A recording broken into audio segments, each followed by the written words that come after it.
नमस्कार, India voice देख रहे हैं आप। मैं हूं आपके साथ रिया डंगवाल। बुलेटिन की शुरुआत करेंगे बड़ी खबर के साथ। सबसे पहले बात कर लेते हैं उत्तर प्रदेश की। लखनऊ से बड़ी खबर बता दें, यूपी सरकार ने भर्ती परीक्षाओं के लिए निर्देश जारी कर दिए। परीक्षा कराने में 4 अलग अलग एजेंसियों की मदद ली जाएगी। सरकारी या वित्त पोषित शिक्षण संस्थान परीक्षा केंद्र बनाएंगे और इस दौरान 5 लाख से ज्यादा परीक्षार्थी होने पर 2 चरणों में परीक्षा हर पाली के लिए इस दौरान 2 से ज्यादा पेपर सेट बनाए जाएंगे। यानी जिस तरह से उत्तर प्रदेश में सिपाही भर्ती परीक्षा के दौरान पेपर लीक हुआ था, उसके बाद नीट के एग्जाम में धांधली के बाद अब यहां पर यूपी सरकार ने सख्ती दिखाते हुए परीक्षाओं के लिए नए दिशा निर्देश जारी कर दिए हैं। परीक्षा कराने में 4 अलग अलग एजेंसियों की मदद ली जाएगी। साथ ही सरकारी या वित्त पोषित शिक्षण संस्थान जो है वो परीक्षा केंद्र बनेंगे। 5 लाख से ज्यादा अगर परीक्षार्थी परीक्षा देने वाले हैं तो इस दौरान 2 चरणों में परीक्षा कराई जाएगी और हर पाली के लिए 2 से ज्यादा पेपर सेट बनाए जाएंगे ताकि किसी भी तरह से पेपर लीक की समस्या से यहां पर जूझना ना पड़े बच्चों को। वहीं प्रश्न पत्र की छपाई जो है वो भी अलग अलग एजेंसी में कराई जाएगी। परीक्षाओं के लिए फुल प्रूफ इंतजाम के लिए शासन आदेश यहां पर जारी हो गया है। यानी जिस तरह से यूपी में सिपाही भर्ती परीक्षा लीक में मामला सामने आया था, प्रश्न पत्र लीक हो गए थे, वहीं उसके बाद नीट में धांधली के आरोपों के बाद अब उत्तर प्रदेश सरकार सक्रिय हो गई है और नए दिशा निर्देश जो है भर्ती परीक्षाओं के लिए वो जारी कर दी है। सीधा रुख कर लेते हैं ज्यादा जानकारी के लिए संवाददाता चंदन वर्मा का। चंदन, जिस तरह से उत्तर प्रदेश में परीक्षाओं में धांधली या पेपर लीक का मामला सामने आया था, अब यूपी सरकार ने सक्रियता दिखाते हुए सख्त दिशा निर्देश यहां पर जारी कर दिए हैं। क्या कुछ ये दिशा निर्देश है चंदन? बिल्कुल, देखिए रिया, जिस तरह से योगी सरकार की छवि पर एक सवाल खड़ा हो रहा है, ऐसे में मुख्यमंत्री योगी आदित्यनाथ ने एक बड़ा दिशा निर्देश जारी किया।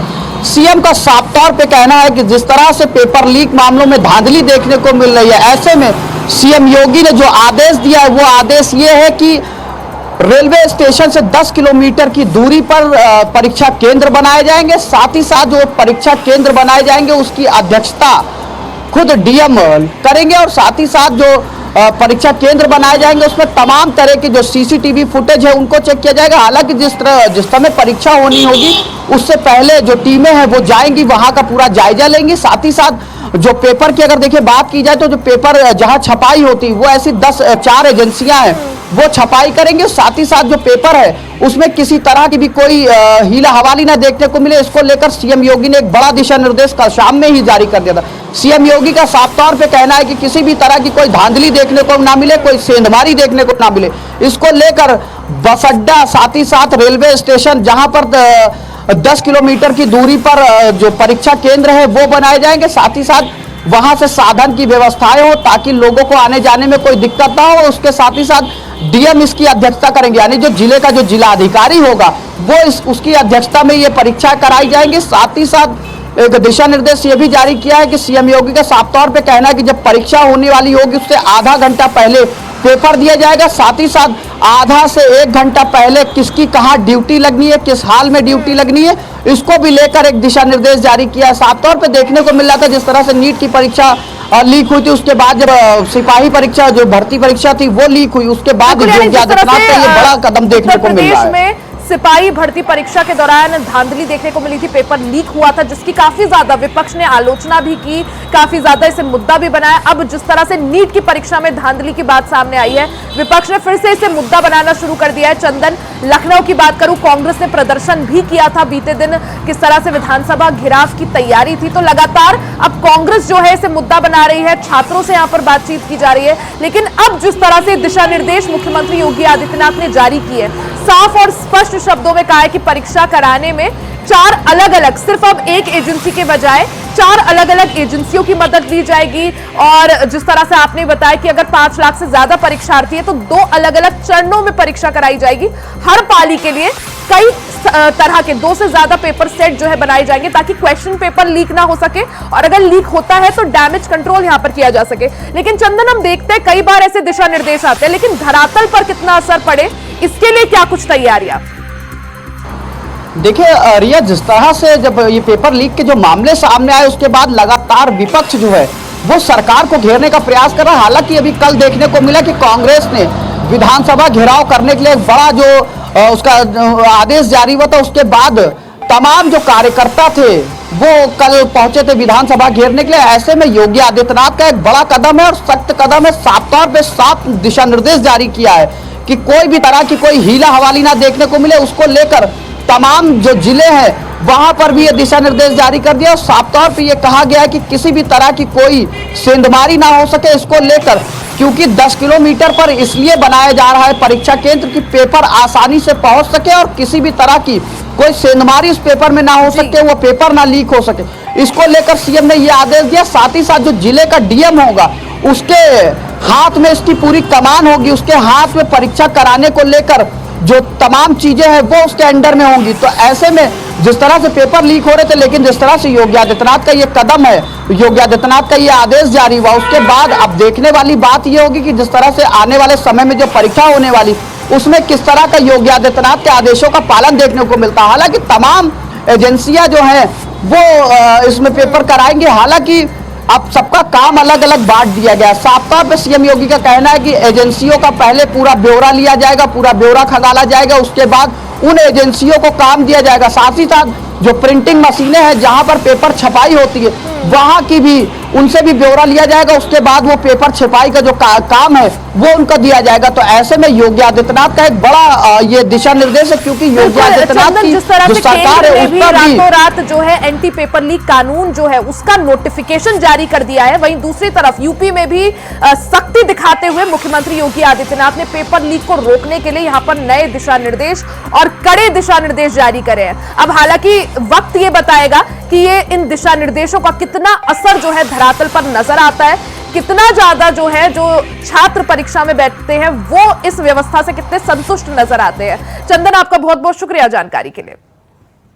तो वहीं लखनऊ से बड़ी खबर आपको बता दें, बसपा सुप्रीमो मायावती उपचुनाव को लेकर सक्रिय हो गई है, एक्टिव हो गई है। सूत्रों के मुताबिक भाई आनंद कुमार को जल्द अहम जिम्मेदारी सौंप सकती है मायावती। आनंद कुमार के बेटे हैं आकाश आनंद।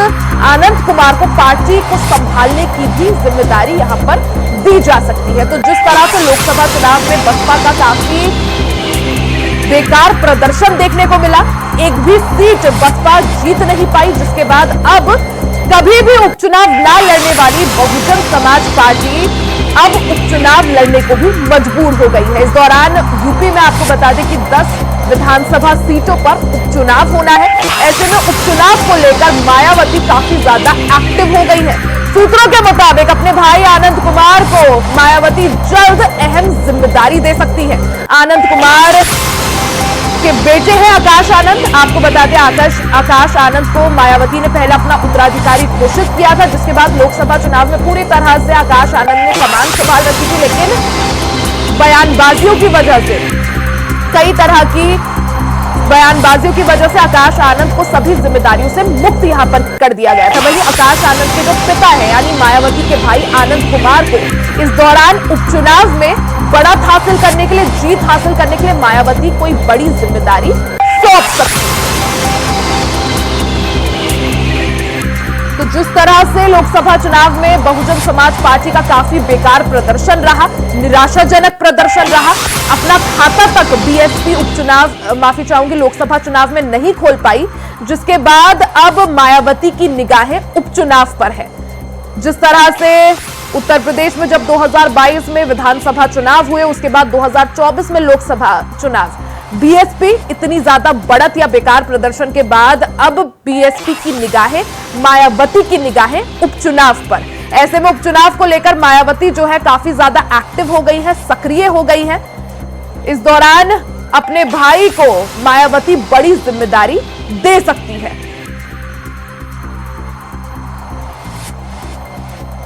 तो सूत्रों के मुताबिक अपने भाई आनंद कुमार को मायावती यहां पर बड़ी जिम्मेदारी दे सकती है। ज्यादा जानकारी के लिए सीधा रुख कर लेते हैं संवाददाता मोहम्मद आसिफ का।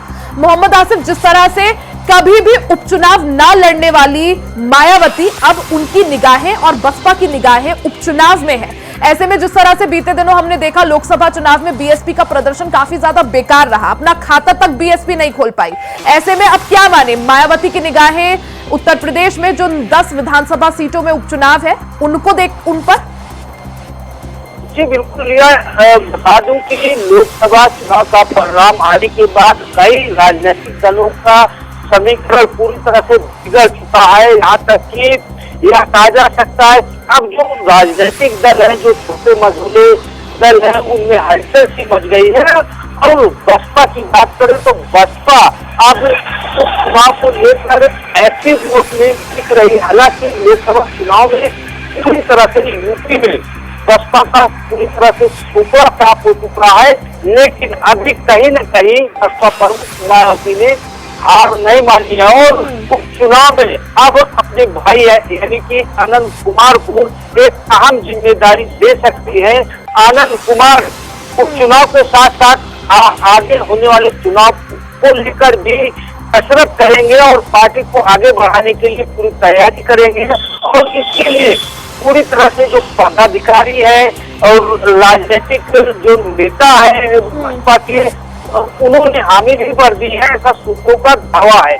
और जिस तरह से आनंद कुमार को, आकाश आनंद को आउट किया गया है, उन्हें नेशनल कोऑर्डिनेटर पद से भी हटाया गया है और साथ ही साथ जो उन्हें एक अहम जिम्मेदारी सौंपी गई थी लोकसभा चुनाव में, उससे भी आउट किया गया। इस पर अभी निर्णय बाकी है, लेकिन आकाश आनंद के पिता यानी मायावती के भाई अब फुल फॉर्म में यूपी की सियासत में अपना योगदान देंगे और साथ ही साथ बसपा को आगे बढ़ाने के लिए मिशन भी चलाएंगे। और अब यह देखना है कि जिस तरह से जो फैसला बसपा प्रमुख मायावती लेने वाली है, ऐसे में आनंद कुमार यानी कि मायावती के भाई कितना रोल निभाते हैं और कितनी पार्टी को ऊंचाइयों पर ले जाते हैं। जिस तरह से मायावती ने पहले अपना जो उत्तराधिकारी है वो आनंद कुमार के बेटे आकाश आनंद को घोषित किया, उसके बाद हमने आकाश आनंद की भूमिका देखी लोकसभा चुनाव के प्रचार प्रसार के दौरान, काफी एक्टिव और आक्रामक तेवर उनके नजर आए।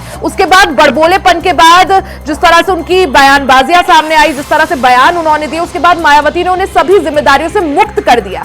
उसके बाद अब जिस तरह से उपचुनाव पर मायावती की निगाह है, अब आकाश आनंद के पिता आनंद कुमार का नाम सामने आ रहा है। क्या माना जाए, कितना रोल यहां पर आनंद कुमार प्ले कर सकते हैं? जी बिल्कुल, यह जिस तरह से अगर बात करें आकाश आनंद की यानी कि बसपा प्रमुख मायावती के भतीजे की, तो उन्होंने धुआंधार रैलियां दी थी, लेकिन सीतापुर में जो मुकदमा दर्ज हुआ उसके बाद बसपा प्रमुख मायावती पूरी तरह से यूपी की सियासत में बैकफुट पर नजर आई। उनसे उत्तराधिकार का पद भी छीन लिया गया और साथ ही साथ नेशनल कोऑर्डिनेटर का पद छीनते हुए उनकी सभी रैलियों को रद्द कर दिया गया। अब इसके जो परिणाम आए उसमें बसपा का सुपड़ा यूपी में पूरी तरह से साफ भी हो चुका है।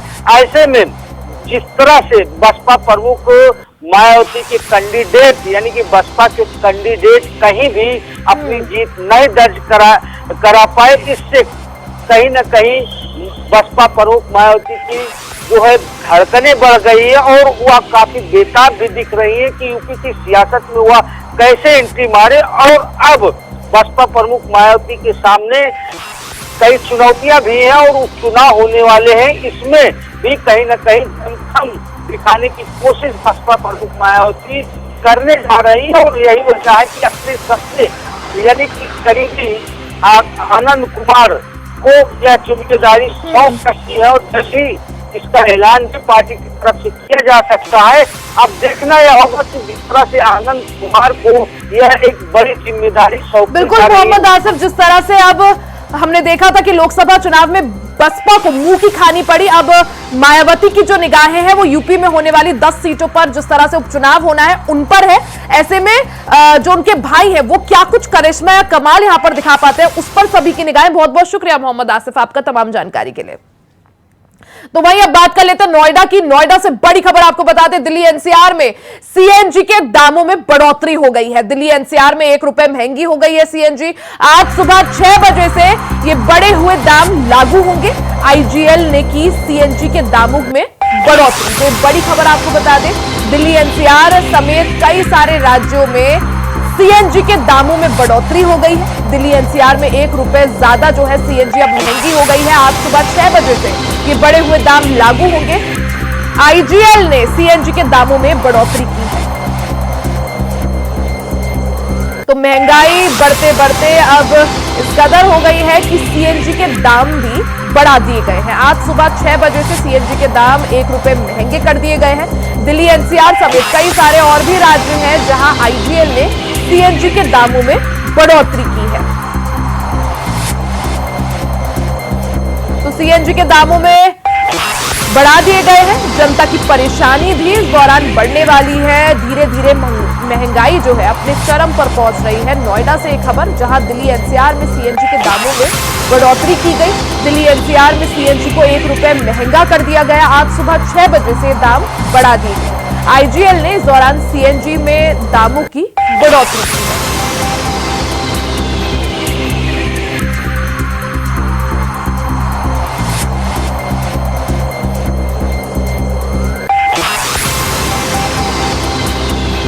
तो विपक्ष लगातार हालांकि महंगाई को लेकर जो है बीजेपी सरकार को घेरता हुआ नजर आता है।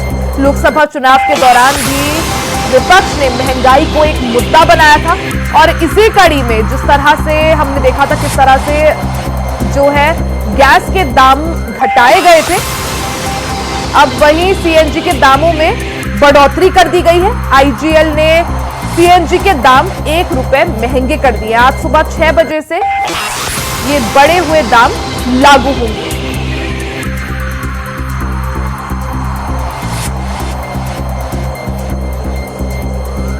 तो अगर आपके घर पे भी सीएनजी वाली कार है तो ये खबर आपके लिए है। आपको बता दें कि किस तरह से अब सीएनजी के दामों में 1 रुपए ज्यादा बढ़ोतरी कर दी गई है।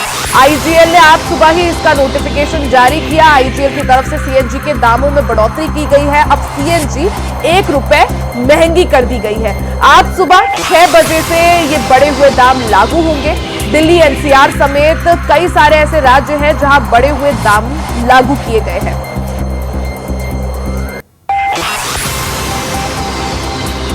खबर पर ज्यादा जानकारी के लिए सीधे रुख कर लेते हैं संवाददाता नितिन चौधरी का। नितिन, जिस तरह से लोगों की जो पॉकेट है अब उस पर असर पड़ने वाला है, सीएनजी के जो दाम है उन्हें बढ़ा दिया गया है, क्या जानकारी इसको लेकर?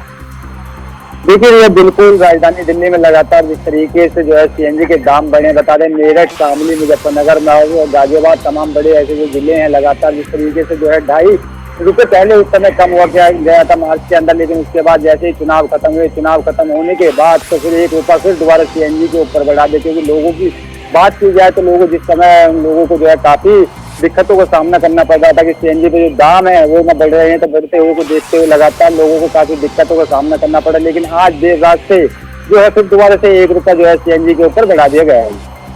नितिन, जिस तरह से दिल्ली एनसीआर में ये बढ़ी हुई दरें लागू की गई है, क्या सिर्फ दिल्ली एनसीआर तक ये आईजीएल का फॉर्मूला, आईजीएल ने जो दाम बढ़ाए हैं ये सिर्फ दिल्ली एनसीआर तक सीमित है या और भी राज्य है वहां भी बढ़े हुए दाम लागू किए गए हैं? देखिए, ये बिल्कुल जिस तरीके से सीएनजी ने जो है अपने दाम बढ़ाए हैं, तो पहली बात की जाए तो दिल्ली एनसीआर के ही ये दाम बढ़ाए गए हैं। क्योंकि उससे पहले लगातार जो है दाम बढ़ाने की बात चल रही थी, क्योंकि पहले मथुरा, मुजफ्फरनगर का जो है, लखनऊ, जो तमाम ऐसी जगह में रेटें बढ़े, लेकिन उसके बाद अब दिल्ली एनसीआर में जो रेट है वो बढ़ा दिए गए हैं। बता दें कि दिल्ली और नोएडा के अंदर जो है 80 रुपए जो है किलो सीएनजी कर दी गई है, लेकिन उसके बाद जो एलपीजी सिलेंडर है उससे भी कहीं ना कहीं रेट बढ़ाए जाएंगे। क्योंकि बताया जा रहा है जैसे चुनाव थे उस समय चुनाव होने के बाद दामों में जो है काफी इजाफा मिला था, लोगों की जेबों पर काफी कम खर्चे भी देखने को मिला। लेकिन आज जिस तरीके से देर रात जो है ये दाम बढ़ाए गए, 1 रुपया इस पर जो है सीएनजी को बढ़ाया गया। घरेलू सिलेंडर की बात की जाए तो उससे भी कहीं ना कहीं दाम बढ़ाए जाएंगे, क्योंकि देखा जाता था लगातार जैसे ही राजधानी के अंदर बिल्कुल चुनाव के दौरान हम सभी ने देखा था नितिन किस तरह से एलपीजी सिलेंडर के दाम घटाए गए थे। क्या माना जाए कि अब क्योंकि अब सीएनजी के दाम बढ़ा दिए गए हैं, क्या आने वाले वक्त में कुछ 1-2 दिन में एलपीजी सिलेंडर के भी दामों में यहाँ पर बढ़ोतरी हो सकती है?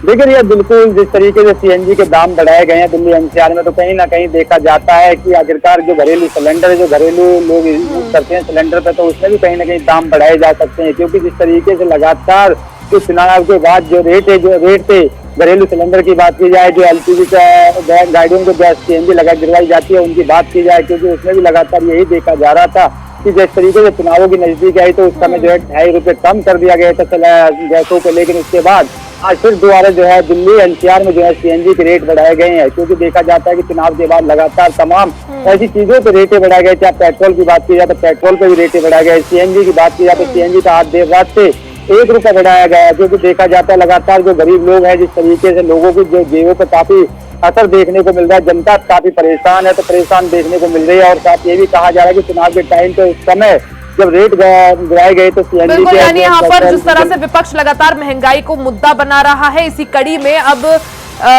जो सीएनजी गैस है उस पर उसके दामों में भी यहाँ पर बढ़ोतरी कर दी गई है। आईजीएल की तरफ से सीएनजी के दामों में 1 रुपए की बढ़ोतरी कर दी गई है। अब हालांकि आम जनता पर किस तरह से इसका असर पड़ता है उस पर सभी की निगाहें। नितिन, बहुत बहुत शुक्रिया जानकारी के लिए। वहीं फतेहपुर के एक किसान की आत्महत्या के मामले में दोषी पाए गए जिले के तत्कालीन बंदोबस्त अधिकारी को निलंबित कर दिया गया है। चाकबंदी विभाग के कई अफसरों पर कार्रवाई की गई है। चाकबंदी आयुक्त जीएस नवीन कुमार ने बताया कि ग्राम पाई तहसील खागा खान जनपद फतेहपुर के निवासी रविकरण सिंह के प्रकरण में अपर संचालक चकबंदी को जनपद फतेहपुर भेजकर जांच कराई गई है। उन्होंने बताया कि जांच आख्य के आधार पर दोषी पाए गए तत्कालीन बंदोबस्त अधिकारी चकबंदी फतेहपुर संप्रीत जौनपुर बीएन उपाध्याय को निलंबित कर उनके विरुद्ध अनुशासनिक कार्रवाई के लिए शासन को प्रस्ताव भेज दिया गया है।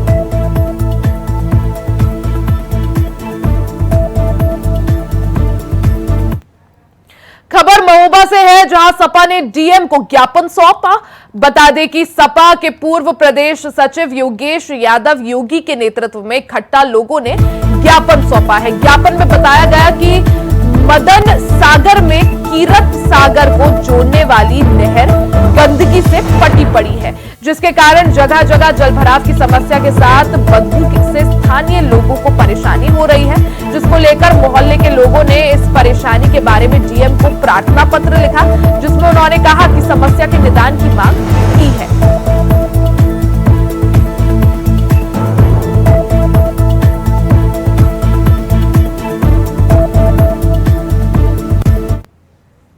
इसी के साथ इस बुलेटिन में फिलहाल के लिए सिर्फ इतना ही। खबरों का सिलसिला जारी रहेगा, बने रहे हमारे साथ।